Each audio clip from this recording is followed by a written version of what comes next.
ओम नमो भगवते वासुदेवाय नमः। ओम नमः शिवाय। बहुत समय पहले की बात है। भारतवर्ष में एक प्रतापी और दानी राजा राज्य करता था।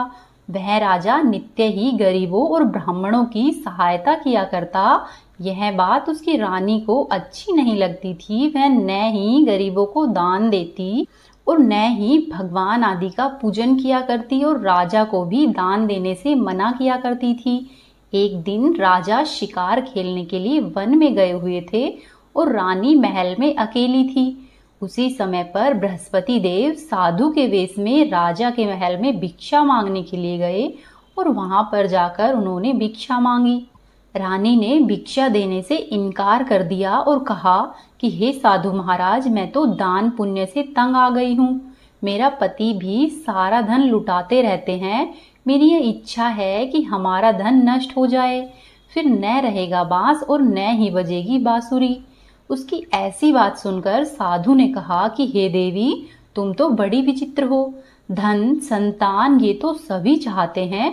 पुत्र और लक्ष्मी तो पापी को भी अपने घर में चाहिए होती है। यदि तुम्हारे पास धन है तो भूखों को भोजन दो, प्यासों के लिए प्याऊ बनवाओ, मुसाफिरों के लिए धर्मशालाएं खुलवाओ और जो निर्धन अपनी कुंवारी कन्याओं का विवाह नहीं कर सकते उनका विवाह करा दो। ऐसे और कई काम हैं जिनको करने से तुम्हारा यश लोक और परलोक में फैलेगा। परंतु रानी पर साधु महाराज के उपदेश का कोई प्रभाव नहीं पड़ा। वह बोली कि महाराज, आप मुझे कुछ नहीं समझाइए। मैं ऐसा धन नहीं चाहती जो कि हर जगह पर बांटती फिरूं। तब साधु महाराज ने उत्तर दिया कि ठीक है, यदि तुम्हारी ऐसी ही इच्छा है तो तथास्तु। तुम ऐसा करना कि बृहस्पतिवार को घर लीपकर पीली मिट्टी से अपना सिर धोकर स्नान करना, भट्टी चढ़ाकर कपड़े धोना। ऐसा करने से तुम्हारा सारा धन शीघ्र ही नष्ट हो जाएगा। इतना कहकर वह साधु महाराज वहां से अंतर्धान हो गए। साधु के कहे अनुसार ही रानी ने अगले 3 बृहस्पतिवारों तक वैसा ही किया। 3 बृहस्पतिवार बीते ही थे कि धीरे धीरे उसकी समस्त धन और संपत्ति का विनाश हो गया। भोजन के लिए भी राजा का परिवार तरसने लगा। तब एक दिन राजा ने रानी से कहा कि हे रानी, तुम यहीं पर रहो। मैं ऐसा करता हूँ, मैं दूसरे देश को जाता हूँ, क्योंकि यहाँ पर तो सभी लोग मुझे जानते हैं। इसीलिए यहाँ पर मैं कोई छोटा कार्य नहीं कर सकता। ऐसा कहकर राजा परदेश चला गया। वहां पर वह राजा जंगल से लकड़ी काट कर लाता और शहर में बेचता। इस तरह से वह अपना जीवन व्यतीत करने लगा। इधर राजा के परदेश जाते ही रानी और दासी दोनों दुखी रहने लगे। एक बार जब रानी और दासी को 7 दिन तक बिना भोजन के रहना पड़ा तो रानी ने अपनी दासी से कहा कि हे दासी, पास ही के नगर में मेरी बहन रहती है। वह बड़ी धनवान है। तू ऐसा कर, उसके पास जा और वहां से हमारे लिए कुछ खाने को लेकर आ जा, ताकि कुछ थोड़ा बहुत गुजारा हो जाए। दासी ऐसा सुनकर रानी की बहन के पास चली गई। जिस दिन दासी रानी की बहन के पास गई वह दिन गुरुवार का दिन था और रानी की बहन उस समय बृहस्पतिवार व्रत की कथा सुन रही थी। दासी ने रानी की बहन को अपनी रानी का संदेश दिया, लेकिन रानी की बड़ी बहन ने कोई उत्तर नहीं दिया। जब दासी को रानी की बहन से कोई उत्तर नहीं मिला तो वह अत्यधिक दुखी हुई और उसे क्रोध भी आया। दासी ने वापस आकर वहां पर जो कुछ भी घटना घटी सारी बात रानी को कह सुनाई। यह सुनकर रानी ने अपने भाग्य को कोसा। उधर दूसरी तरफ रानी की बहन ने सोचा कि मेरी बहन की दासी आई थी, परंतु मैं उससे नहीं बोली। ऐसा सोचकर वह बहुत दुखी हो गई। कथा सुनकर और पूजन समाप्त करके वह अपनी बहन के घर आई और कहने लगी कि हे बहन, मैं बृहस्पतिवार का व्रत कर रही थी। तुम्हारी दासी मेरे घर आई थी, परंतु तब तक कथा होती है तब तक न तो उठते हैं और न ही बोलते हैं। इसीलिए मैं तुम्हारी दासी से नहीं बोली। अब तुम कहो, दासी क्यों गई थी? तब रानी बोली कि बहन, तुमसे क्या छिपाऊं, हमारे घर में खाने तक को अनाज नहीं था। ऐसा कहते कहते रानी की आंखें भर आई। उसने दासी समेत पिछले 7 दिनों से भूखा रहने तक की बात अपनी बहन को कह सुनाई। तब रानी की बहन बोली कि देखो बहन, भगवान बृहस्पति देव सबकी मनोकामना को पूर्ण करते हैं। देखो, शायद तुम्हारे घर में कहीं पर अनाज रखा हुआ हो। पहले तो रानी को विश्वास नहीं हुआ, पर बहन के आग्रह करने पर उसने अपनी दासी को अंदर भेजा तो सचमुच में ही अनाज से भरा हुआ एक घड़ा मिल गया। यह देखकर दासी को बड़ी हैरानी हुई।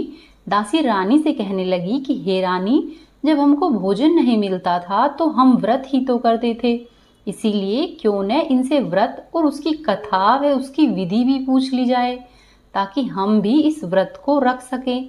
तब रानी ने अपनी बहन से बृहस्पतिवार व्रत के बारे में पूछा। उसकी बहन ने बताया, बृहस्पतिवार के व्रत में चने की दाल मुनक्खा से विष्णु भगवान का केले की जड़ में पूजन करे तथा दीपक जलाए, व्रत कथा सुने और पीले रंग का भोजन ही करे। इससे बृहस्पति देव प्रसन्न होते हैं। व्रत और पूजन की विधि बताकर रानी की बहन अपने घर पर लौट आई। 7 दिन के बाद जब गुरुवार आया तो रानी और दासी ने व्रत रखा। गुड़साल में जाकर चना और गुड़ लेकर आई, फिर उससे केले की जड़ तथा विष्णु भगवान का पूजन किया। अब पीला भोजन कहाँ से आए, इस बात को लेकर दोनों बहुत दुखी थी। चूंकि उन्होंने व्रत रखा था, इसीलिए बृहस्पति देव उनसे प्रसन्न थे। इसीलिए बृहस्पति देव एक साधारण व्यक्ति का रूप धारण करके 2 थालों में सुंदर पीला भोजन दासी को दे गए। भोजन पाकर दासी प्रसन्न हुई और फिर रानी के साथ मिलकर भोजन ग्रहण किया। उसके बाद वे सभी गुरुवार को व्रत और पूजन करने लगी। बृहस्पति भगवान की कृपा से उनके पास फिर से धन और संपत्ति आ गई, परंतु रानी फिर से पहले की तरह ही आलस्य करने लगी। तब दासी बोली कि देखो रानी, तुम पहले भी इसी प्रकार आलस्य करती थी, तुम्हें धन रखने में कष्ट होता था, इसी कारण से सभी धन नष्ट हो गया था, और अब जब भगवान बृहस्पति की कृपा से धन मिला है तो तुम फिर से आलस्य कर रही हो। रानी को समझाते हुए दासी कहती है कि बड़ी मुसीबतों के बाद हमने यह धन पाया है, इसीलिए हमें दान और पुण्य करना चाहिए, भूखे मनुष्यों को भोजन कराना चाहिए और धन को शुभ कार्यों में खर्च करना चाहिए, जिससे कि तुम्हारे कुल का यश बढ़ेगा, स्वर्ग की प्राप्ति होगी और पितृ प्रसन्न होंगे। दासी की बात मानकर रानी ने अपना धन शुभ कार्यों में खर्च किया, जिससे कि पूरे ही नगर में उसका यश फैलने लगा। वहीं दूसरी तरफ एक दिन राजा अत्यधिक दुखी होकर जंगल में एक पेड़ के नीचे आसन जमा कर बैठ गया। वह अपनी दशा को याद करके व्याकुल होने लगा। उस दिन बृहस्पतिवार का दिन था। एकाएक उसने देखा कि निर्जन वन में एक साधु प्रकट हुए। वह साधु वेश में स्वयं बृहस्पति देव थे। वे उस लक्कड़हारे बने हुए राजा के सामने आए और बोले कि हे लक्कड़हारे, इस सुनसान जंगल में तू चिंता में मग्न क्यों बैठा हुआ है? तब लक्कड़हारे ने दोनों हाथ जोड़कर प्रणाम किया और उत्तर दिया कि महात्मा जी, आप सब कुछ जानते हैं, मैं अब क्या कहूँ। यह कहकर वह रोने लगा और साधु को अपनी पूरी कथा कह सुनाई। तब महात्मा जी ने कहा कि तुम्हारी स्त्री ने बृहस्पतिवार के दिन बृहस्पति भगवान का निरादर किया है, जिसके कारण रुष्ट होकर उन्होंने तुम्हारी यह दशा कर दी है। अब तुम चिंता को दूर करके मेरे कहने पर चलो तो तुम्हारे सब प्रकार के कष्ट दूर हो जाएंगे और भगवान पहले से भी अधिक तुम्हें संपत्ति प्रदान करेंगे। तुम बृहस्पतिवार के दिन कथा किया करो, 2 पैसों के चने मुनक्खा लाकर उनका प्रसाद बनाओ और शुद्ध जल से लोटे में शक्कर मिलाकर अमृत तैयार करो। कथा के पश्चात अपने सारे परिवार और सुनने वाले प्रेमियों में अमृत व प्रसाद बांटकर स्वयं भी ग्रहण करना। ऐसा करने से भगवान तुम्हारी सभी प्रकार की मनोकामना पूरी करेंगे। साधु के ऐसे वचन सुनकर वह लक्कड़हारा बोला कि हे प्रभु, मुझे लकड़ी बेचकर इतना पैसा नहीं मिलता जिससे कि भोजन के बाद कुछ बचा सकूं। मैंने रात्रि में अपनी स्त्री को व्याकुल देखा है, मेरे पास कुछ भी नहीं है जिससे कि मैं उसकी खबर मंगा सकूं। तब साधु ने कहा कि हे लक्कड़हारे, तुम किसी बात की चिंता मत करो। बृहस्पतिवार के दिन तुम रोजाना की तरह ही लकड़ियां लेकर शहर को जाओ। तुमको रोज से दुगना धन प्राप्त होगा, जिससे कि तुम भली भांति भोजन कर लोगे तथा बृहस्पति देव की पूजा का सामान भी आ जाएगा। इतना कहकर साधु महाराज अंतर्धान हो गए। धीरे धीरे समय व्यतीत होने लगा और फिर अगले बृहस्पतिवार का दिन आया। लकड़हारा जंगल से लकड़ियां काटकर शहर में बेचने गया। उस दिन उसे अन्य दिनों की तुलना में अधिक पैसा मिला। लकड़हारे ने चना, गुड़ इत्यादि लाकर गुरुवार का व्रत किया। उस दिन से उसके सभी प्रकार के दुख दूर हुए। परंतु जब दोबारा गुरुवार का दिन आया तो वह बृहस्पतिवार का व्रत करना भूल गया। इसी कारण बृहस्पति भगवान उससे नाराज हो गए। उस दिन उस नगर के राजा ने विशाल यज्ञ का आयोजन किया तथा शहर में यह घोषणा करवा दी कि कोई भी मनुष्य अपने घर में भोजन नहीं बनावे, न ही आग जलावे। समस्त जनता मेरे यहाँ पर भोजन करने के लिए आवे। इस आज्ञा को जो भी नहीं मानेगा उसे फांसी की सजा दी जाएगी। इस तरह की घोषणा उस नगर के राजा ने संपूर्ण ही नगर में करवा दी। राजा की आज्ञा के अनुसार शहर के सभी लोग भोजन करने के लिए गए, लेकिन लकड़हारा कुछ देर से पहुंचा, इसलिए राजा उसको अपने साथ अपने महल में लिवा लाए और वहां पर ले जाकर भोजन करवा रहे थे तो रानी की दृष्टि उस खूंटी पर पड़ी जहां पर रानी का हार लटका हुआ था। वह हार उसे वहां पर दिखाई नहीं दिया। तब रानी ने सोचा कि मेरा हार अवश्य ही इस मनुष्य ने चुरा लिया है। उसी समय उसने सिपाहियों को बुलवाया और लकड़हारे को कारागृह में डलवा दिया। अब वह लकड़हारा कारागृह में रहने लगा और बहुत ही दुखी होकर विचार करने लगा कि न जाने मेरे कौन से पूर्व जन्म का कर्म है जिससे कि मुझे यह दुख मिला है। और उसी साधु को याद करने लगा जो कि जंगल में मिला था। उसी समय तत्काल ही बृहस्पति देव साधु के रूप में प्रकट हुए और उसकी दशा को देखकर कहने लगे कि अरे मूर्ख, तूने बृहस्पति देव की कथा नहीं की, इस कारण तुझे यह दुख प्राप्त हुआ है। अब ऐसा कर, तू चिंता मत कर, बृहस्पतिवार के दिन कारागृह के दरवाजे पर 4 पैसे पड़े मिलेंगे। उनसे तू बृहस्पति देव की पूजा करना, तेरे सभी प्रकार के कष्ट दूर हो जाएंगे। फिर अगले बृहस्पतिवार का दिन आया तो उसको साधु के कहे अनुसार ही कारागृह के दरवाजे पर 4 पैसे मिले। लकड़हारे ने उन 4 पैसों से सामान मंगवाया, पूजा की और व्रत कथा कही। उसी रात्रि को बृहस्पति देव ने उस नगर के राजा को स्वप्न में कहा कि हे राजा, तुमने जिस आदमी को कारागृह में बंद किया है वह निर्दोष है, वह राजा है, उसे छोड़ देना। रानी का हार उसी खूंटी पर लटका है। अगर तू ऐसा नहीं करेगा तो मैं तेरे धन, पुत्र और राज्य इत्यादि सभी नष्ट कर दूंगा। इस तरह से रात्रि के स्वप्न को देखकर राजा प्रातःकाल उठा और खूंटी पर हार देखकर लकड़हारे को बुलाकर क्षमा मांगी तथा लकड़हारे को योग्य सुंदर वस्त्र आभूषण देकर विदा किया। बृहस्पति देव की आज्ञा के अनुसार लकड़हारा अपने नगर की ओर चल दिया। राजा जब अपने नगर के निकट पहुंचा तो उसे बड़ा आश्चर्य हुआ। नगर में पहले से अधिक बाग, तालाब, कुएं तथा बहुत सी धर्मशालाएं, मंदिर आदि बनवाए गए थे। राजा ने पूछा कि यह किसका बाग और धर्मशाला है। तब नगर के सब लोग कहने लगे कि यह सब रानी और बांदी की है। तो राजा को आश्चर्य हुआ और गुस्सा भी आया। जब रानी ने यह खबर सुनी कि राजा आ रहे हैं तो उन्होंने बांदी से कहा कि हे दासी, देख राजा हमको कितनी बुरी हालत में छोड़कर गए थे। हमारी ऐसी हालत देखकर कहीं वह वापस ही नहीं लौट जाए, इसीलिए तू दरवाजे पर जाकर खड़ी हो जा।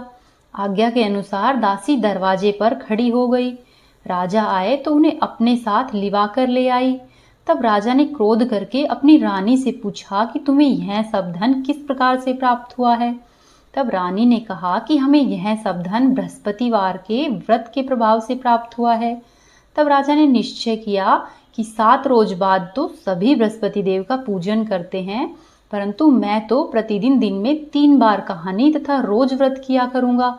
अब हर समय राजा के दुपट्टे में चने की दाल बंधी रहती तथा दिन में 3 बार कहानी कहता। धीरे धीरे इसी तरह से दिन व्यतीत होने लगे। एक रोज राजा ने विचार किया कि चलो मैं अपनी बहन के यहाँ पर होकर आता हूँ। इस प्रकार से निश्चय करके राजा घोड़े पर सवार होकर अपनी बहन के यहाँ पर चलने लगा। मार्ग में उसने देखा कि कुछ आदमी एक मुर्दे को लिए हुए जा रहे हैं। उन्हें रोककर वह कहने लगा कि अरे भाइयों, मेरी बृहस्पति देव की कथा सुन लो। तब वे लोग बोले कि हमारा तो आदमी मर गया है और आपको कथा की पड़ी है।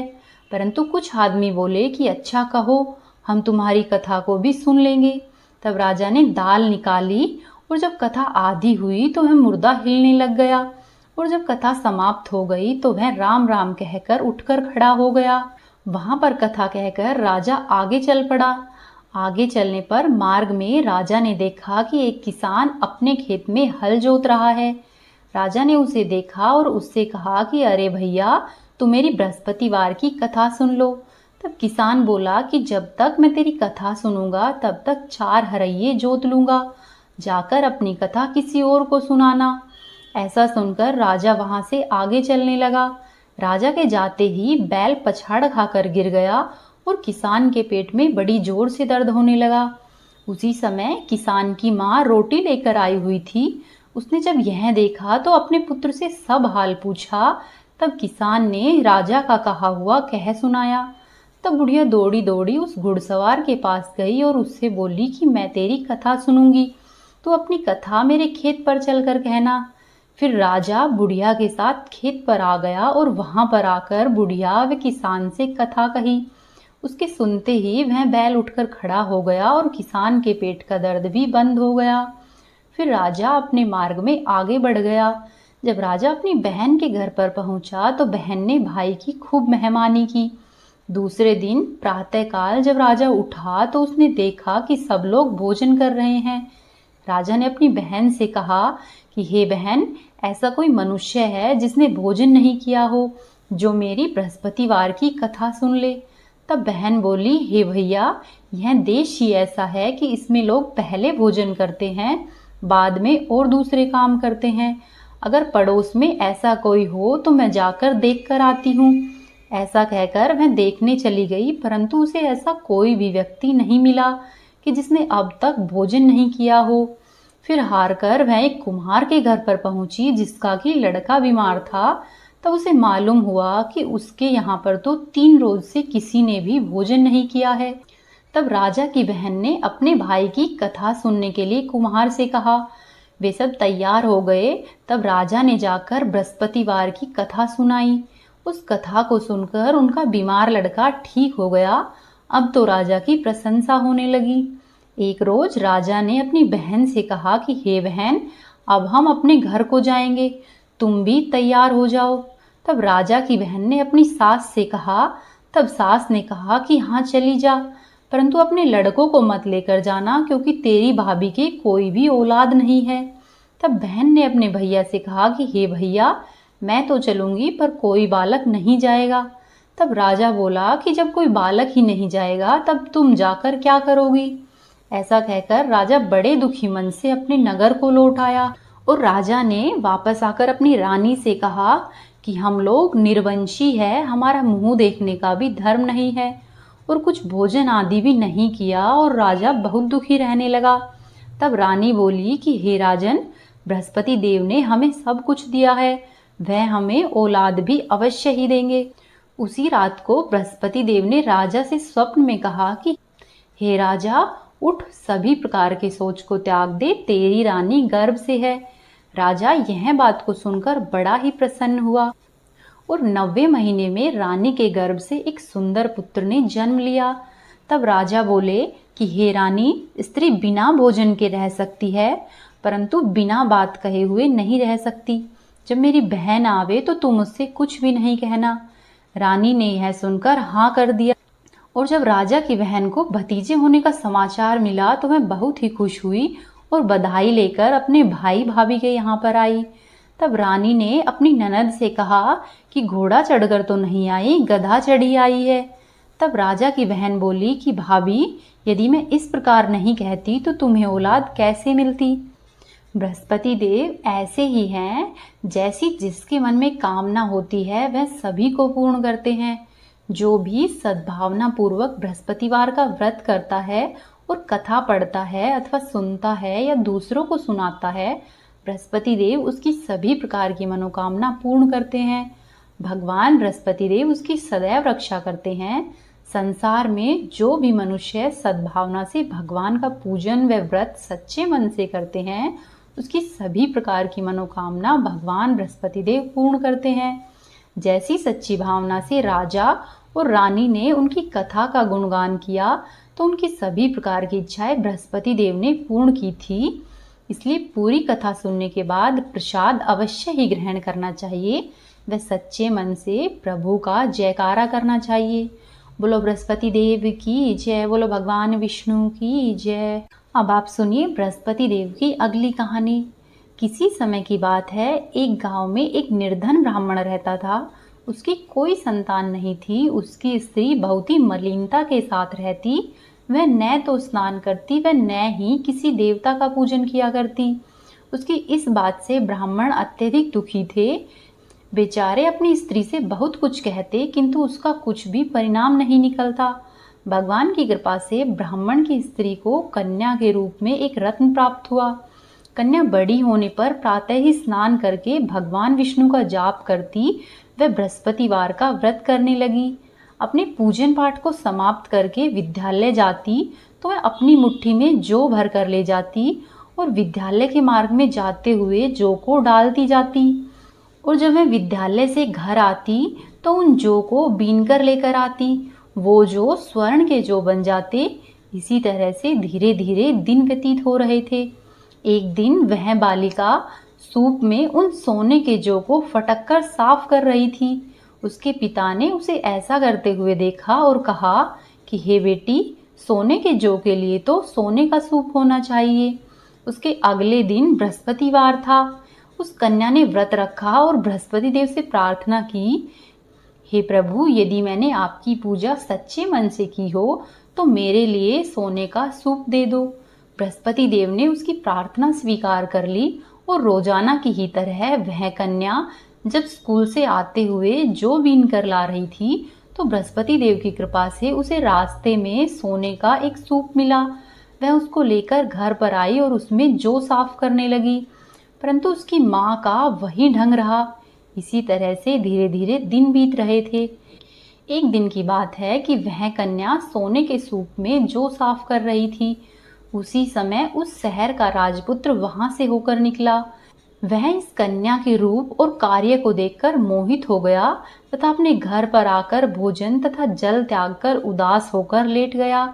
राजा को इस बात का पता लगा तो वह अपने मंत्री के साथ अपने पुत्र के पास गया और बोला कि हे बेटा, तुम्हें किस बात का कष्ट है? किसी ने तुम्हारा अपमान किया है या कोई और कारण है?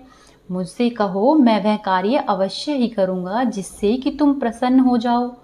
अपने पिता की बात सुनकर राजकुमार ने कहा कि मुझे आपकी कृपा से किसी बात का कोई दुख नहीं है, न ही मेरा किसी ने अपमान किया है, परंतु मैं उस लड़की से विवाह करना चाहता हूँ जो सोने के सूप में जौ साफ कर रही थी। राजकुमार की यह बात सुनकर राजा आश्चर्य में पड़ गया और बोला कि हे बेटा, इस तरह की कन्या का तुम ही पता लगाओ, मैं उसके साथ तेरा विवाह अवश्य ही करवा दूंगा। तब राजकुमार ने उस लड़की के घर का पता राजा को बता दिया। तब राजा के मंत्री उस लड़की के घर की ओर गए और ब्राह्मण देवता को सभी हाल कह सुनाया। तब ब्राह्मण राजकुमार के साथ अपनी कन्या का विवाह करने के लिए तैयार हो गया तथा विधि विधान के अनुसार ब्राह्मण की कन्या का विवाह राजकुमार के साथ हो गया। कन्या के घर से जाते ही पहले की ही तरह उस ब्राह्मण देवता के घर में गरीबी का निवास हो गया। अब भोजन के लिए भी अन्न बड़ी मुश्किल से मिलता था। एक दिन दुखी होकर ब्राह्मण देवता अपनी पुत्री के पास गए। बेटी ने पिता की दुखी अवस्था को देखा और अपनी माँ का हाल पूछा। तब ब्राह्मण ने सभी हाल कह सुनाया। कन्या ने बहुत सा धन देकर अपने पिता को विदा किया। इस तरह कुछ दिनों तक तो ब्राह्मण का समय सुखपूर्वक बीता, परंतु कुछ दिनों के बाद फिर से वही हाल हो गया। ब्राह्मण फिर से अपनी कन्या के यहाँ पर गया और सारा हाल कहा तो लड़की बोली कि हे पिताजी, आप माताजी को यहाँ पर लिवा लावे, मैं उसे विधि बता दूंगी जिससे कि गरीबी दूर हो जाएगी। वह ब्राह्मण देवता अगली बार अपनी स्त्री के साथ वहां पर पहुंचे तो कन्या अपनी माता को समझाने लगी कि हे माँ, तुम प्रातःकाल प्रथम स्नान आदि करके विष्णु भगवान का पूजन करो तो सभी प्रकार की दरिद्रता दूर होगी। परंतु उसकी माँ ने एक भी बात नहीं मानी और प्रातःकाल उठकर अपनी पुत्री के बच्चों की जूठन को खा लिया।